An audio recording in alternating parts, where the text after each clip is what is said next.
Seems like I've been talking a lot about wrestling lately. I don't know how that got started. I think I just chose Santa with muscles and it had to do the Ultimate Warrior thing and the really, really bad Slammies episode of Raw. But I did watch Raw again this week, the New Year's Eve episode, or the New Year's episode of Raw, and it was a lot better. It still wasn't very good, but the big news, and I don't know if I should recap from beginning to end, or just hit the highlights. I think I'll just hit the highlights.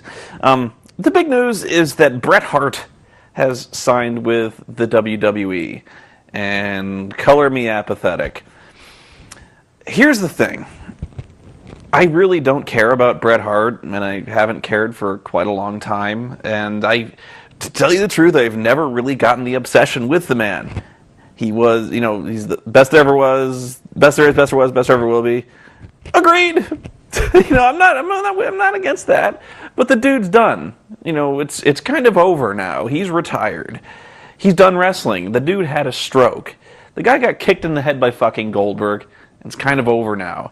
The Montreal Screwjob was really great TV at the time. It was a really great controversy. But it's over, and it seems like I'm the only one outside of the WWE who can just kind of let that one go. It's over. And so I know a lot of people really, really invested with Bret Hart. They're like clamoring on the message boards, like, Bret Hart's back, Bret Hart's back. He's not back. He's not coming back. He may be on TV, but let's get some reality here. He's not going to wrestle again, ever. He's done. It's not physically advisable for him to wrestle, and he's not stupid. He knows this. He will not set foot in that ring to wrestle again. Now, they might have him set foot in the ring to fight McMahon, or some guy has a problem with him like Shawn Michaels, but it won't be a wrestling match. Let's not have any illusions here. Bret won't take any bumps for this guy because he's not an idiot. They might have something where he kind of slaps this guy around a little bit, very low impact stuff where he doesn't even take a single shot, slaps the guy in the sharpshooter, all told, done in 2 minutes. But that's not the Bret Hart you're wanting back. And if you're thinking like this is the most exciting thing ever, you're going to be really, really disappointed. Now, I would love to see Bret Hart back in the WWE in some kind of managerial aspect, or even behind the scenes in some respect, but I am not shitting myself in joy that Bret's back. And here's another thing that I don't think we should really be fired up about.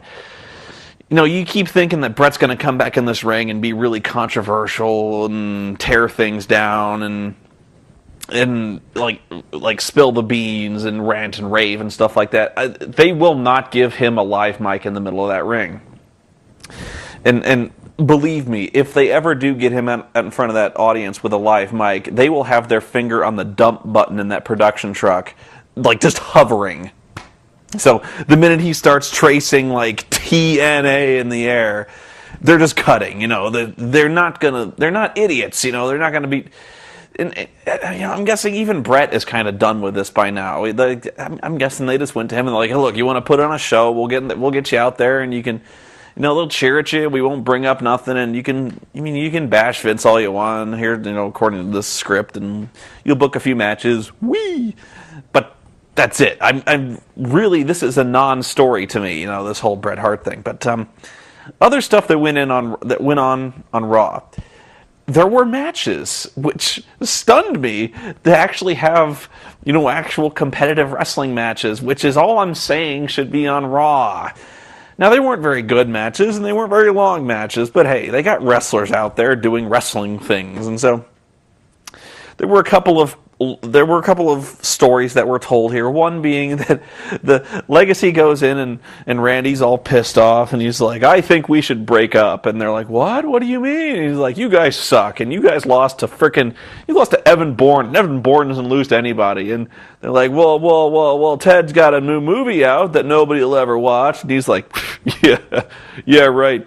And so he's like, look, I'm going to break up, if I'm going to have you go against the guys that you lost to last week in singles matches, and if you lose, you're out of Legacy. And they're like, all right. And it says, if you lose, I'll kick your ass. And they're like, all right. So they go out there and they win their matches. Ted beats Evan Braun, and Cody beats Mark Henry. And then they're like, well, that was kind of a non-starter of an angle, goodbye. And I think this is kind of in response to that whole internet thing where I think they're actually very conscious now of the internet rumors that Ted is turning babyface because he's got this new movie out and they want to push the movie. But that's not stopping them from pushing the movie pretty much non-stop during this fucking show anyway. So they've done that, and there's no face turn to be seen, and I don't care. I don't. The other thing was that Chris Jericho is still trying to get on Raw, and it's amazing for a guy who's been kicked off Raw how much time he is still spending on Raw. But I think that's kind of the plot line now, is he very much misses the Big Show, and they're doing this thing now where they're doing this very not even implied gayness angle between Jericho and the Big Show, where they're kind of doing this thing where they're talking about the tag team, but they're like, you could easily construe what they're talking about to be like a breakup, where they're like, it's over. I think you should just let it go. It was a good run while it lasted, but I've moved on and you should too. And Jericho's like, is there someone else? And he's like, well, no, not really. And so when you start doing an angle like that, it really doesn't help when D-Generation X is still making the gay jokes. And by the way, that's really, really annoying. And from the beginning of the reformation of DX, that's kind of all they've ever been about, is they go out and they make gay jokes about guys. And I just never really got that, because the first joke anyone makes about a guy who watches other guys wrestle around on a mat is like, this is so gay. And so when you have wrestlers implying that other wrestlers are gay, the only real response is it's like, it kind of takes one to know one there, Hunter. I don't know. And so what makes it even more pointless is when they're making these gay innuendos when they themselves are already making the homosexual innuendos. It kind of seems redundant and pointless. What else? They're doing the midget thing is still going nowhere. Oh, John Cena and Sheamus. Again, they have found a way to instantly ruin my mood. Okay, here's the story. Cena comes out and he's like, I got my title match tonight, and that whole thing where I'm never going to lose a match until I win the title back is completely, again, rendered pointless because I got my title match 2 weeks after I lost the title. And he sets up a table. He's like, we're going to have a table match. And Sheamus goes, no, we're not. And so Cena goes, okay, and then puts him through the table. And so the story of that show is, does this give Cena some advantage later on in the night? And it turns out it didn't. But so they have the title match later on that night. And what's funny is my DVR cuts out, because the show runs long. So it runs about 10 minutes after the hour, and the DVR cuts off at 5 minutes after the hour. So I miss the end of the show. Immediately pisses me off, right? But I go and I find online somebody's put up the match in the show, and so I watch the match, and here's how it goes. Just like any Cena match, what happens is the guy can't out-wrestle Cena, because nobody can. So in frustration, the guy slams the ref. Cena gets the guy beat, he pins him, but the ref calls for the bell, and he calls for a DQ because Sheamus beat the crap out of the ref. And again, here's where we have this problem where if the heel doesn't feel like defending his title, he slaps the ref, gets DQ'd, and it's over. And again, what's the point? Why, I know that's kind of one of those unanswered questions of wrestling. Like, if you retain the title on a DQ, why don't you just always get yourself disqualified? Because it would be dumb. And yet now they're just doing this. Like, the heel's like, I'm losing. I keep my title.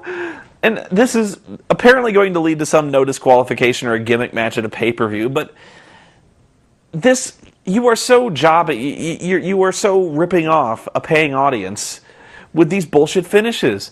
And are you trying to kill your ticket sales?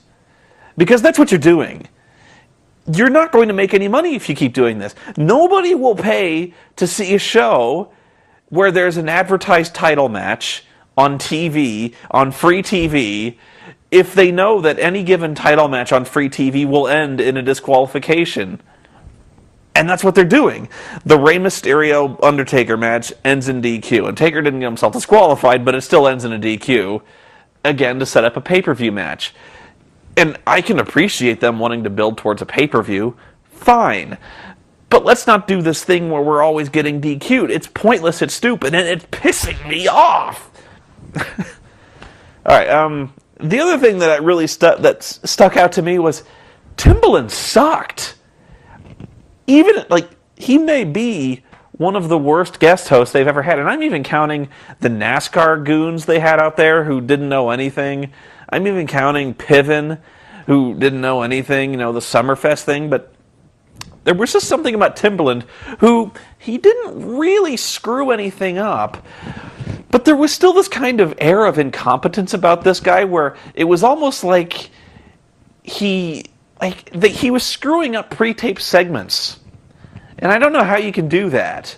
There were times when he was he's actually kind of struggling for words like I am now, where these wrestlers are talking to him and he kind of goes, let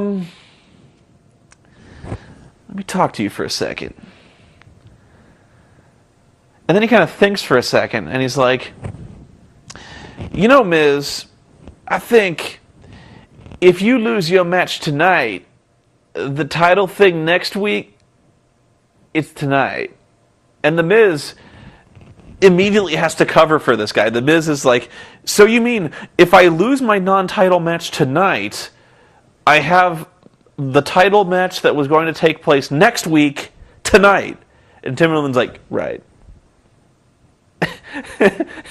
And again, that was another title match that pissed me off doubly so, because the way that worked was The Miz loses to Kofi in, I shit you not, 30 seconds. Had to be 30 seconds. Couldn't have been more than 45. So, of course, there's the title match that comes right after that. And the title match after Miz was knocked out was actually much more competitive and lasted about twice as long, as in a minute, than the last match. And you know what? Ends in a DQ when Randy Orton comes out and keeps his thing with Kofi going. And he's just like, Jesus Christ, how many DQs are going to have in this fucking show? It's crazy. But Timbaland, they only brought him out one time because I can just see it. He was so dreadful in the pre-tape segments where he couldn't remember anyone's name. Even in the pre-tape segments, he couldn't even seem to remember John Cena's name, where he's like, John Cena? Kind of doing this. He's really searching, And so he gets out there, and he also had this really annoying thing where he would repeat himself 3 times. He's like, how y'all doing tonight? I said, how y'all doing tonight? No, I don't think you heard me. I said, and he kept doing this thing, everything he said, he would repeat 2-3 times. And so there was this moment where he's like, and now for this title match, introducing first, my man, my dog, my man John Cena. It was just so bad. I couldn't believe how bad he was. Jesse, here's the thing. I can appreciate you guys don't exactly get hosts who know what they're doing. I'm guessing a lot of people don't really watch wrestling anymore, and trust me, I'm getting there. But if your host doesn't know anything, and it's clear he doesn't know anything, I'm guessing the host will flat out tell you ahead of time, I don't know anything. Even Jesse Ventura, who I'm guessing knows his stuff. You know what he did when he was fairly sure he was going to forget names? He got a note card, and he read off the note card. Now, this did look kind of amateurish and cheap, but at least he didn't fuck anything up. And you can actually appreciate a guy who took the time to write it down, because you don't necessarily expect a guy to remember every match in the night, so you kind of expect him to bring a card just in case he forgot a match. So, Jesse Ventura brings the card out, and he's like, we're going to do this match, and he's a good enough showman that he can, read the match and then play it to the crowd, you know. And I think even Timbaland could read to go like John Cena versus Sheamus. John Cena versus Sheamus, you know, do this thing, but apparently not. So, God, okay. So, Bret Hart is next week, and I don't think you're going to be all that impressed, folks. I'm sorry, but I don't think you will be. But yeah, that was Raw. I have not watched Impact. I don't think Impact was on this week, but I think New Year's Day they're having some like all-ladies show of Impact, which, yeah, don't miss out on that one. Anyway, I'll probably come back for one more. I probably have some other things to say. Got to think about it for a second, but that was wrestling. Better than last time. Low bar, though.